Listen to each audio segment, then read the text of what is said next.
জনপদ থেকে দূরে, যেখানে আলো পৌঁছাতে ভয় পায়, সেখানেই দাঁড়িয়ে আছে সেই অভিশপ্ত বাড়ি। লোকমুখে শোনা যায়, যারা এই বাড়িতে পা রেখেছে তারা আর কখনো নিজের ছায়ার দেখা পায়নি। আজ 3 বন্ধু এসেছে সেই সত্যের সন্ধানে। বন্ধুরা, এটাই সেই বাড়ি যেখান থেকে গত 50 বছর ধরে কেউ ফিরে আসেনি। ভয় পাচ্ছিস নাকি? অয়ন, বাড়িটা দেখেই আমার কেন যেন মনে হচ্ছে দেওয়ালগুলো আমাদের দিকে তাকিয়ে আছে। চল না, ফিরে যাই। সিফাত, তুই না আসলেও পারতিস। অয়ন, চলো ভেতরে যাই, শুধু দেখে আসি ভেতরে কি আছে। তারা 3 জন মিলে সেই বালতি ভিতরে ঢুকল।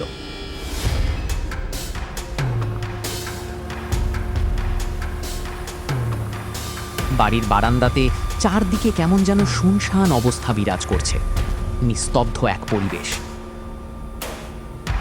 তারা একটি বড় ঘরে ঢুকল, কিন্তু সেখানকার পরিবেশ আরও নিস্তব্ধ।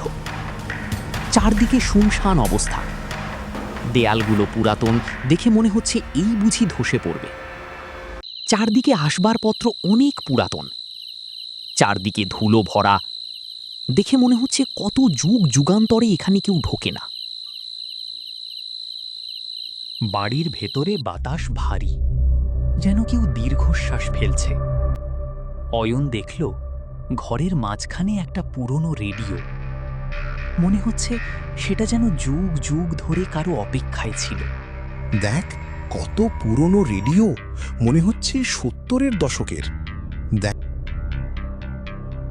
অয়ন, রেডিওটা ডায়ালে দেখ, এটা কি নড়ছে? কেউ তো নেই এখানে। এটা এখান থেকে সরাবি না কিন্তু, আমার কেন জানি ভালো লাগছে না। হঠাৎ খসখস শব্দ করে রেডিওটি জ্বলে ওঠে। অদ্ভুত এক সুর বেজে ওঠে।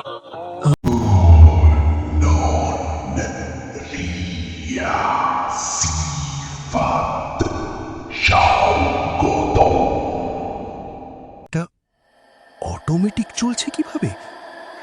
এখানে তো কোনো বিদ্যুৎ নেই। আমাকে বের কর, আমি বাড়ি যাব। অয়ন, শোন, রেডিওটা, ওটা কি আমাদের নাম ধরে ডাকছে? এটা কি আমাদের নাম বলল? এটা সম্ভব না। রেডিওর ফ্রিকোয়েন্সি এখন আর গান বা খবর দিচ্ছে না, সেটি যেন পাতালপুরীর কোনো এক আত্মাকে মুক্তি দিচ্ছে। দেয়ালের ছায়াগুলো এবার জীবন্ত হতে শুরু করেছে। ছায়াগুলো দেয়াল থেকে বেরিয়ে আসতে শুরু করে। বন্ধু 3 জন দরজার দিকে দৌড় দেয়, কিন্তু দরজা খুলছে না। দরজাটা খুলছে না কেন? সিফাত, আমাকে সাহায্য কর। অয়ন, দেখ, ছায়াগুলো, ওগুলো আমাদের দিকেই আসছে, ওদের কোনো মুখ নেই। রেডিওটা বন্ধ কর, ওটাই সবকিছুর কারণ। আমি চেষ্টা করছি, কিন্তু এটা আমার হাত আটকে ধরেছে, সরছে না।